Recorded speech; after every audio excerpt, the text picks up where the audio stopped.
Again, my name is Philip Martin, and I'm the co-owner of Philip Martin Gallery. We're here in Los Angeles, and as you can see, I'm in a slightly different location today than I've been in my previous locations because we are at the gallery. And while we are open by appointment only and practicing social distancing, you're very welcome to come. If you would like to come to the gallery, just send us an email and set up an appointment. Also, if you have any questions about any of the work that we're looking at today, just let me know. I'm the co-owner of the gallery with Portia Hine, my wife, who you've hopefully met either here at the gallery or at any of the art fairs. And I am absolutely delighted to be speaking today with Carl Cheng, who is a remarkable artist and someone who has been such a formative presence in my life these past few years. Carl, how are you doing today? I'm doing fine. Yeah, good. So we thought that today, Carl, maybe we would just kind of walk through and talk about some of the different pieces that you have made. We're, of course, looking at the show that you did here with us in 2016, which was called Nature is Everything and Everything is Nature. Why did you give the show that title? Well, I think that's sort of a culmination of lots of personal insights of my own, spiritual and otherwise. And I think that we can say that nature is the only thing we can't really conquer. We think we can, but we don't. Yeah. Well, when we look at some of the pieces just in this shot, of course, we have some of the expanded photographic objects that you worked with when you were a student of Robert Heineken's and later for the Eameses, and they were included in shows like Photography into Sculpture.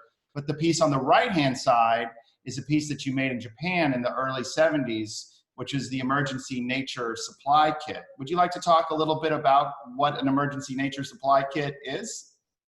Well, this came out of the site situation in Osaka in 1970, which I spent 2 years in Asia and traveled around to India as well. But there was a subway in Osaka that's maybe 100 miles long.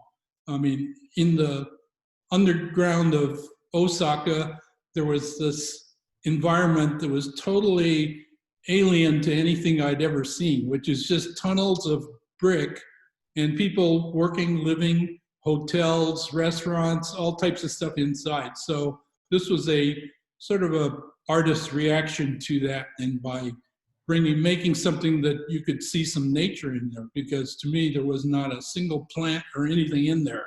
So, so that was the original inspiration for that project. And the film, which I can send to anybody that wants, of course, that we see on the monitor there, actually ended with you and your partner, Felice, on the beach in Indonesia.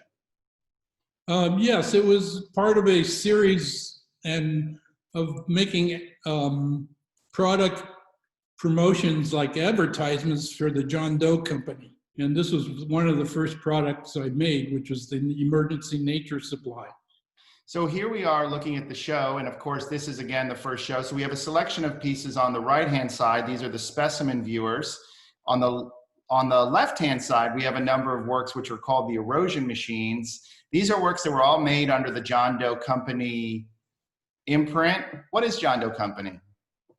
Well, it's just my also known as name, which is a company name, which to me fit the situation that I was living under in the 1960s. So it just came out of that through practical reasons, and then the name itself implies some things that I thought were relevant to how I felt about myself as an Asian American artist. Yeah. At the time. During the war in Vietnam, and of course having grown up here in the United States and growing up in Van Nuys in the 1940s and 50s. That's right. Yeah.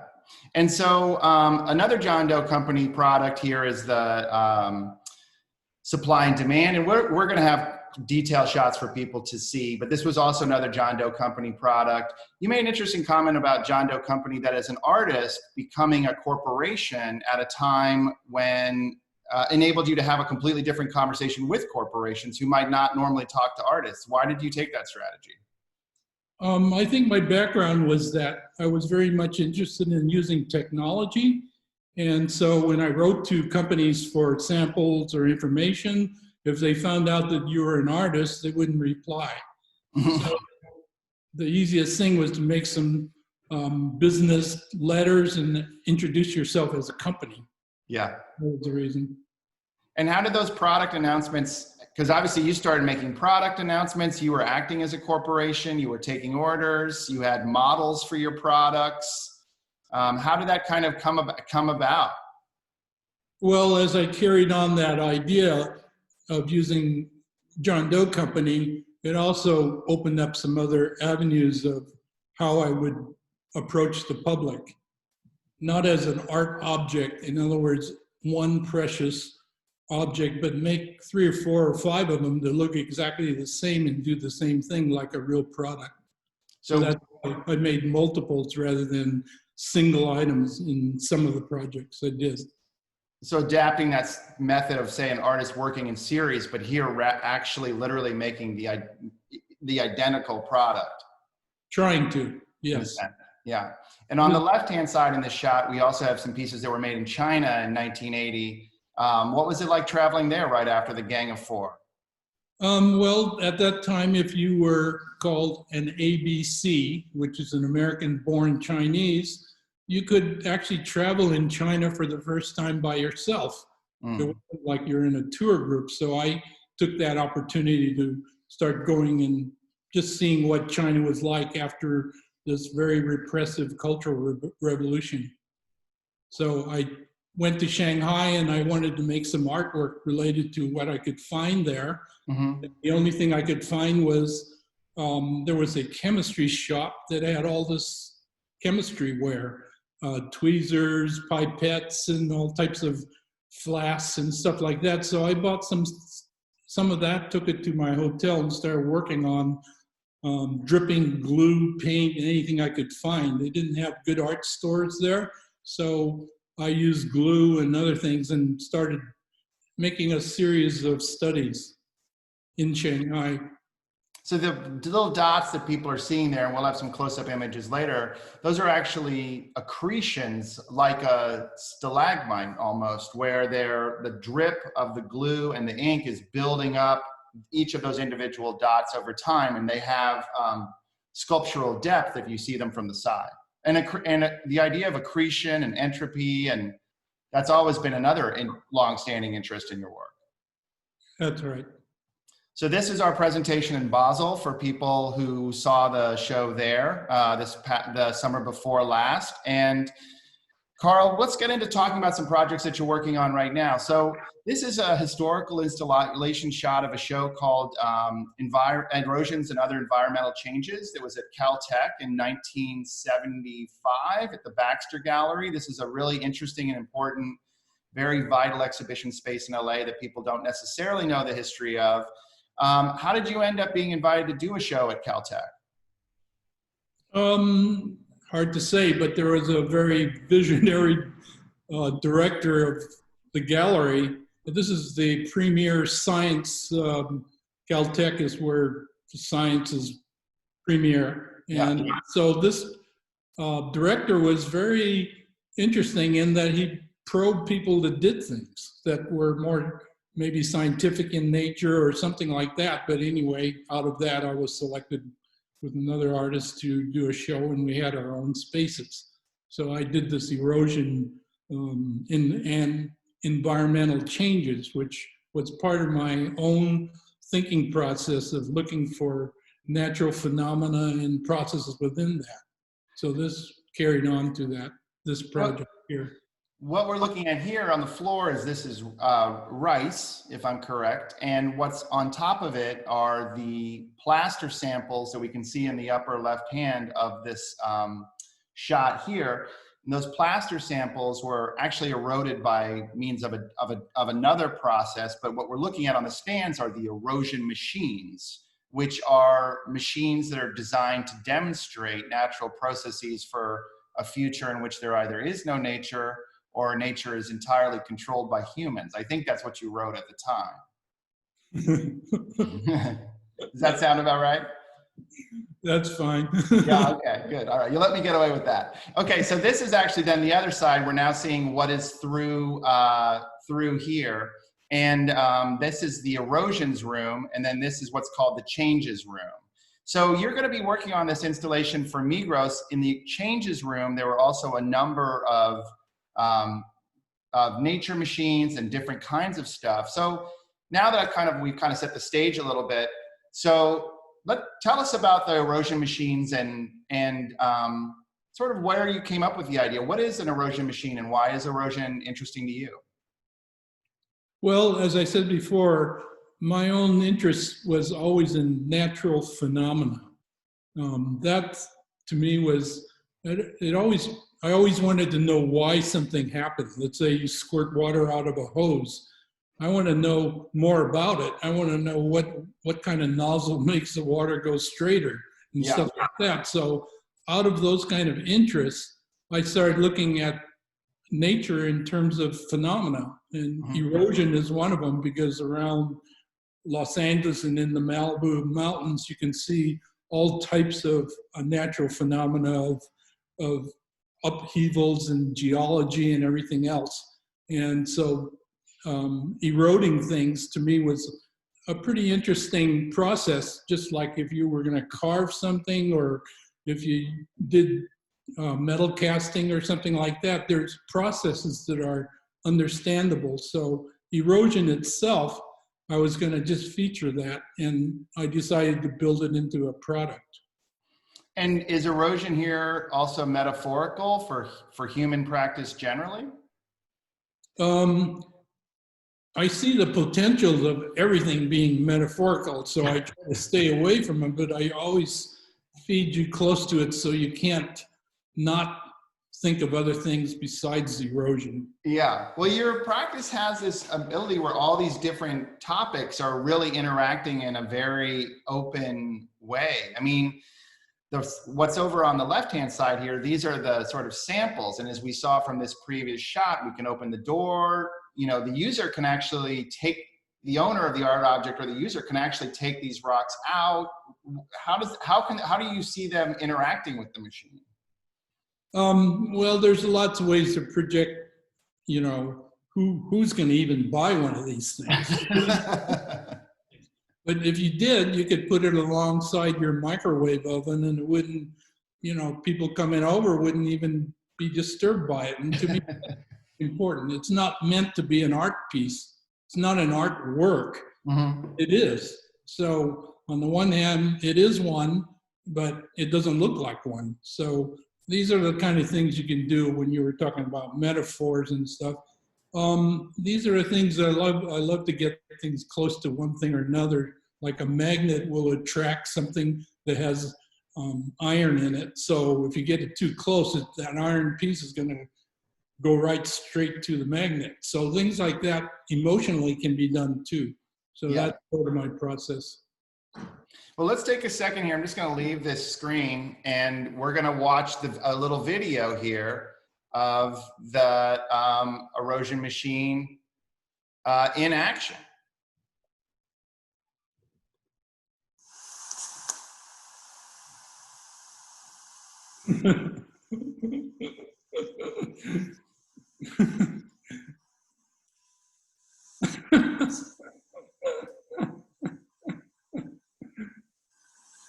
Yes, it's eroding. Does it take a long time? These are, you're eroding what I call human rocks. So anything inside embedded in there, a lot of it I don't even remember, but it'll take 10,000 years to erode it. But other things will erode in 5 minutes. So it's kind of a mixture of what you're going to erode with those human rocks that I've made up. So what do you mean by the human rock? Because I've also heard you refer to that as basically anything humans make. Yes. If you took a toaster and it doesn't work, then it's just a human rock. It's just a lump. That's what it's, anything that we touch. But we also put function into something. Yeah. So that opens up a whole nother door that to me is very fun to be in, which is to play with the function of items as well as the object itself. Yeah. So that's how it comes about. And what about the Anthropocene era? Of course, people talk about it now. Is that something that you were talking about at the time you made this piece?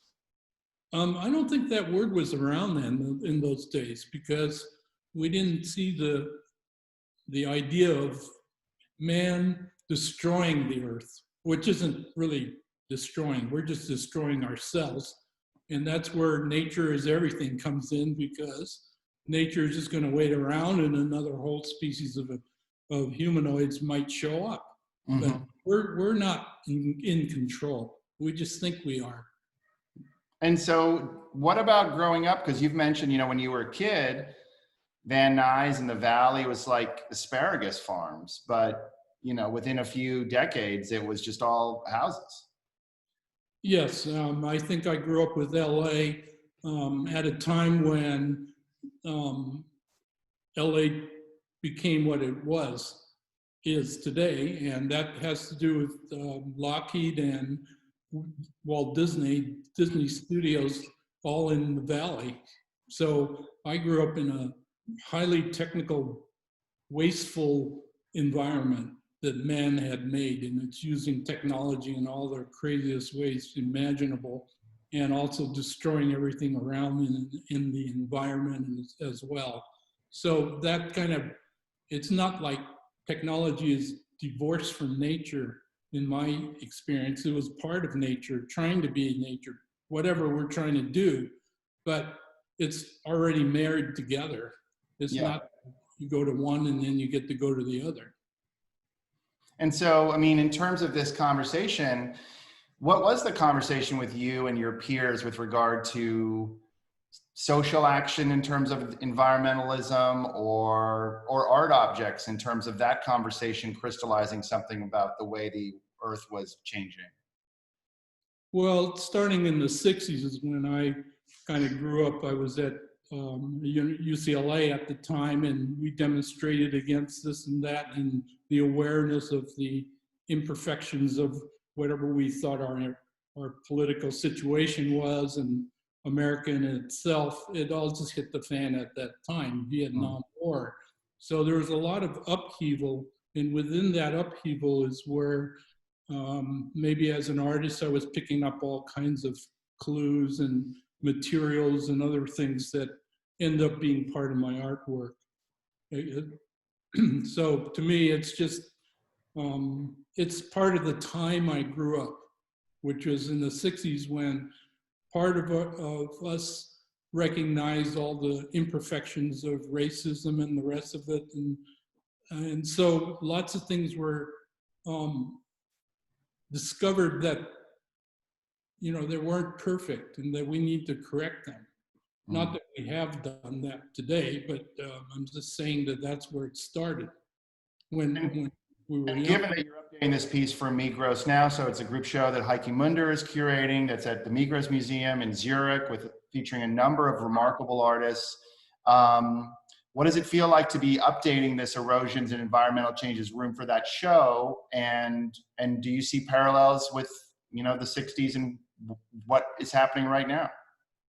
Yeah, actually, it's a very fun opportunity for myself, since what you're seeing on the screen right now is I started playing around with avocados and the seeds of them and trying to make something out of them. And what you're seeing is almost 30 years of playing around with some material that's completely innocuous, and you wonder why anybody would even bother. But to me, there was something about it. And so this Migros show gives me a chance to kind of consolidate a lot of stuff that I'm even working right now on, which relates to that show. So you're going to see a material and process and that bridges 30 years or more. And this is another way of working on art, that you can make things that are progressively changing and evolving, even though it's supposed to be artwork.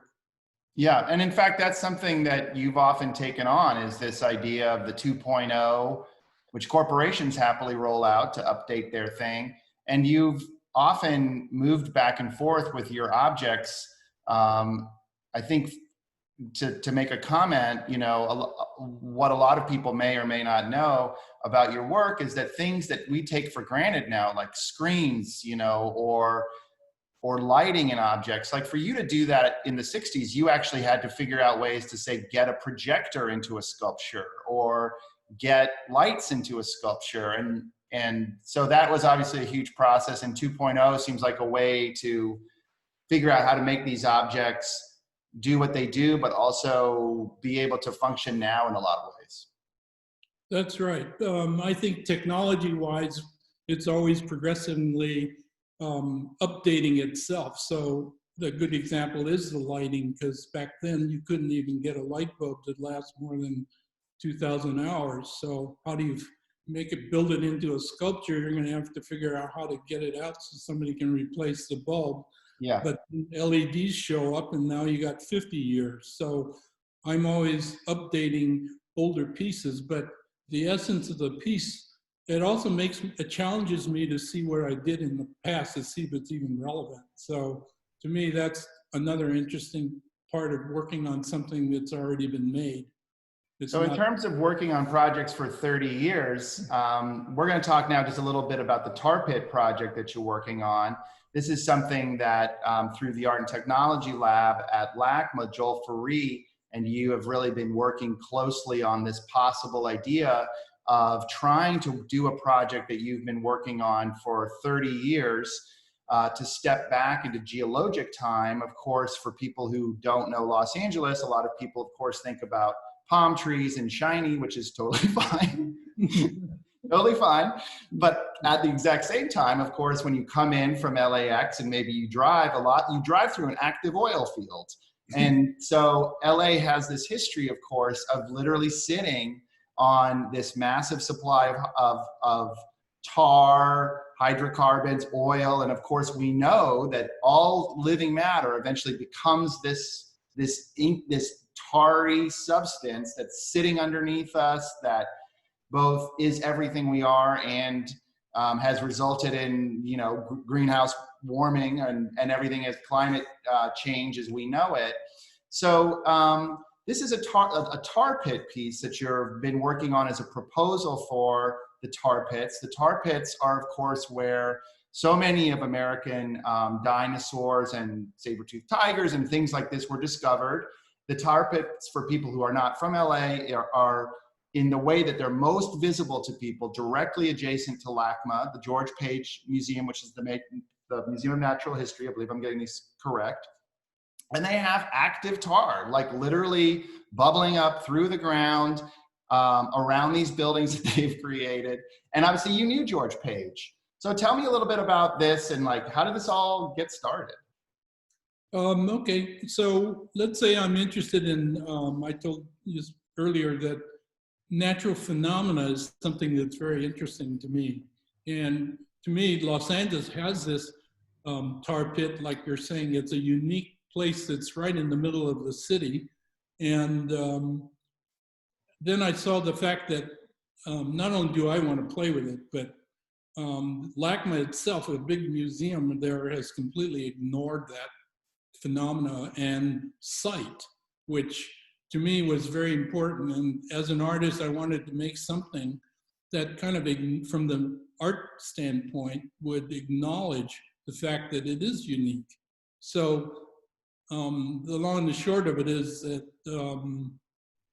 the LACMA does not own the tar pits. It's the Page Museum in Natural History that owns it. So I proposed to, in 1990, I got a small grant from the city of Los Angeles to investigate possibly doing a project there.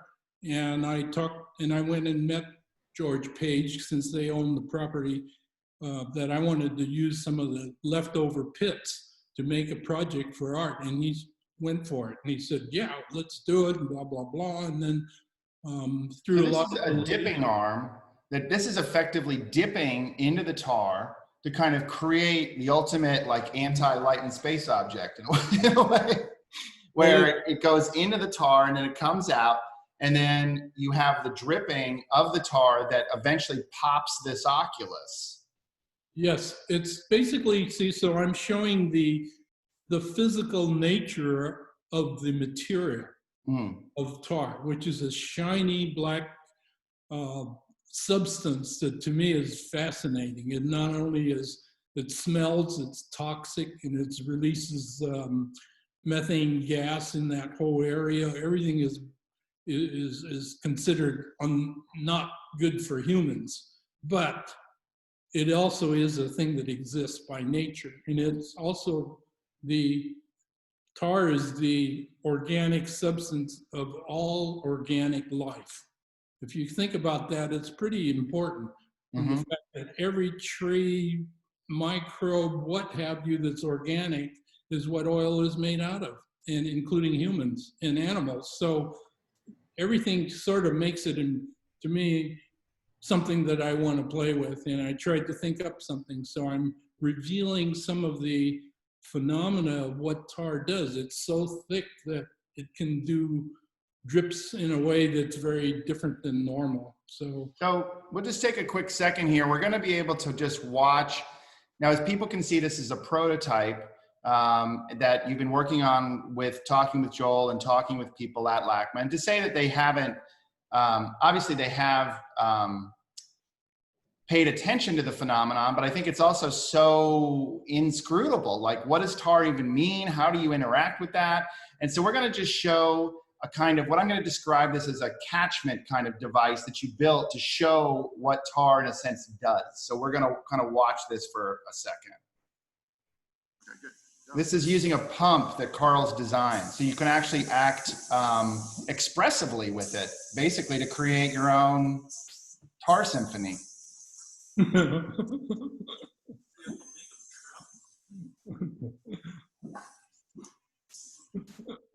So in some of these shots that we're looking at, that's the action that you're going to see is this intense kind of dripping that's happening here.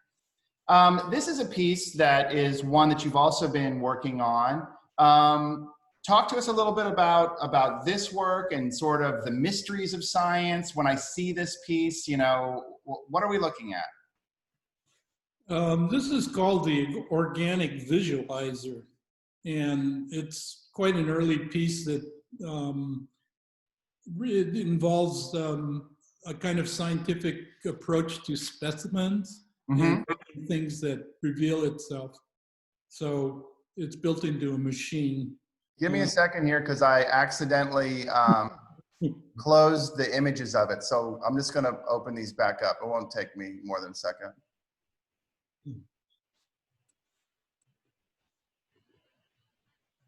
Okay. So this is the side plate of it. And let's go back into just seeing the machine itself.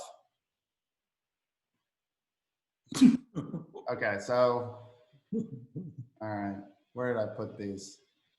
Oh, there they are. Okay. Sorry, these squirrely images. Okay, so what are we looking at here? Well, it was inspired, if you remember the iron lung. Yes.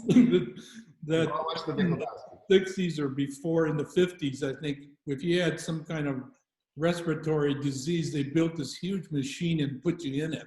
Yeah, and of course, Pat O'Neill mentioned when we talked about this, he was like, I was terrified of polio when I was a child. Like, right, we all were. Yeah. We put in that machine, see?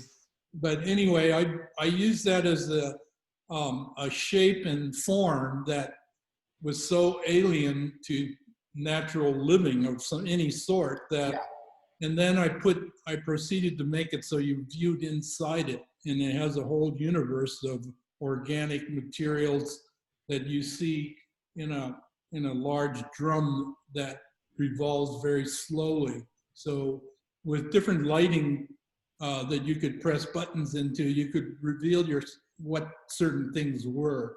But it's basically about everything I could think of since then, since 1976.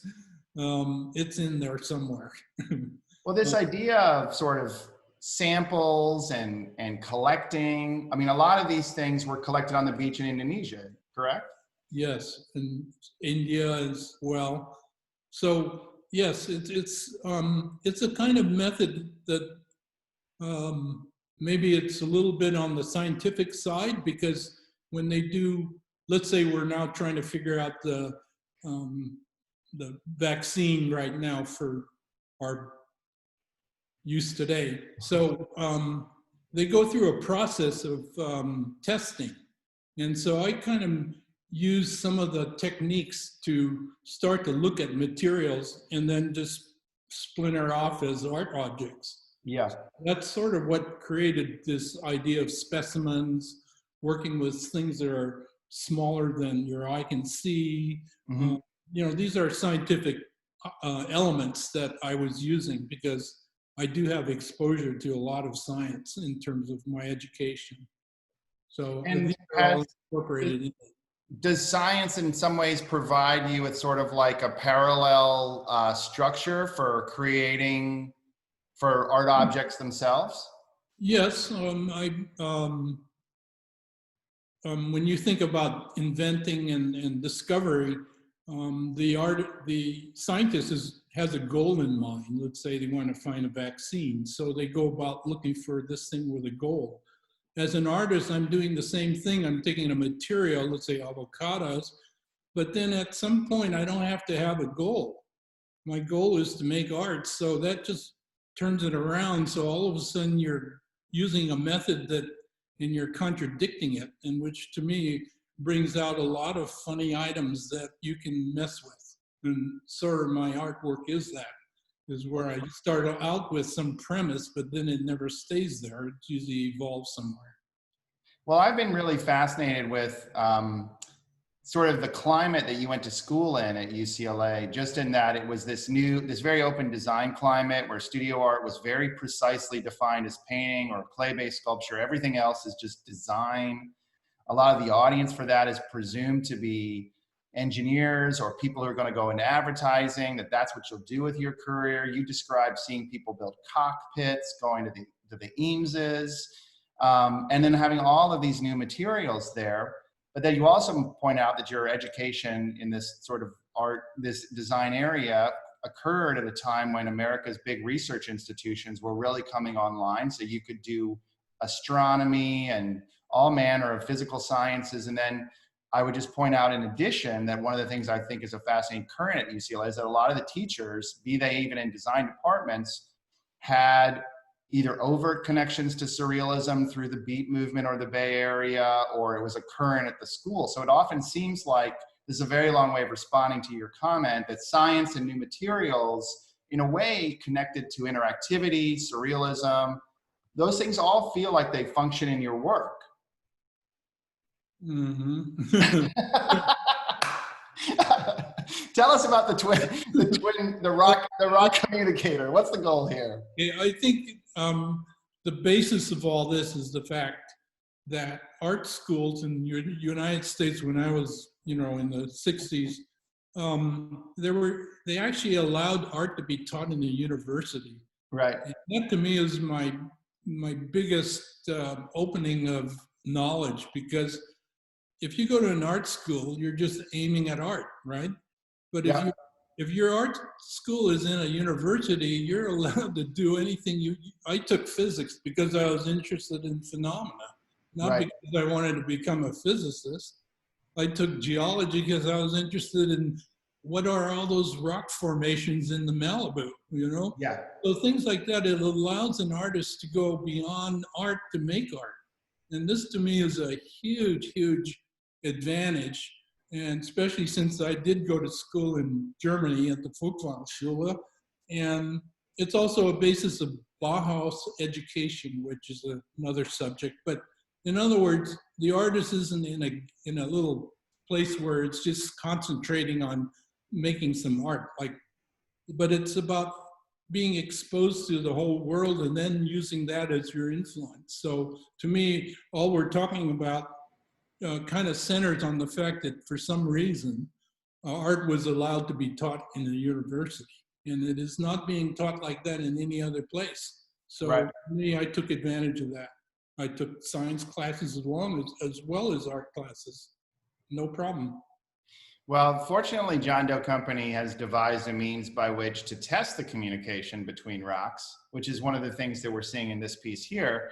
And we'll leave it up to the audience with regard to, I like that. you want to come see the actual demonstration of the communication, you will have to come to the gallery. So we're getting pretty close to wrapping it up here. I did want to show people just very quickly, obviously there's a million things, there's so much stuff that we could talk about. Carl, this is like the tip of the Cheng iceberg. The Museum of Natural Museum of Modern Art, which was of course in Under the Black Sun. The incredible alternative televisions for a Peace Channel, which I think is, I mean, again, another amazing thing. I wanted to sort of just show people very quickly as a kind of point to end these pieces, which I just think are incredibly beautiful from the Liquid Solid series. And you can see how the accretion of on these objects has kind of is occurred. Carl, did you have anything you wanted to say before we kind of signed off? Well, as a photographer and studied photography, I know that photography is the greatest liar because it's so close to the truth. But we all know that. Yeah. Well, this is another piece that Carl did in China in '81. And let's just say it can be something to help you with your frame of reference moving through the day. So Carl, thank you so much for doing this with me today. I really appreciate it. I just have grown so much from talking with you about your work. And I just want to thank everybody who has come and joined us. This is a really intense time, both in terms of politics and social justice issues, and of course the COVID situation, and obviously the environment, which is taking a back seat to think about all these other things. And I'm really enjoyed connecting with people during this crisis and really feeling that connection with people. It's been one of the really special parts of all this. So thank you everyone for joining me.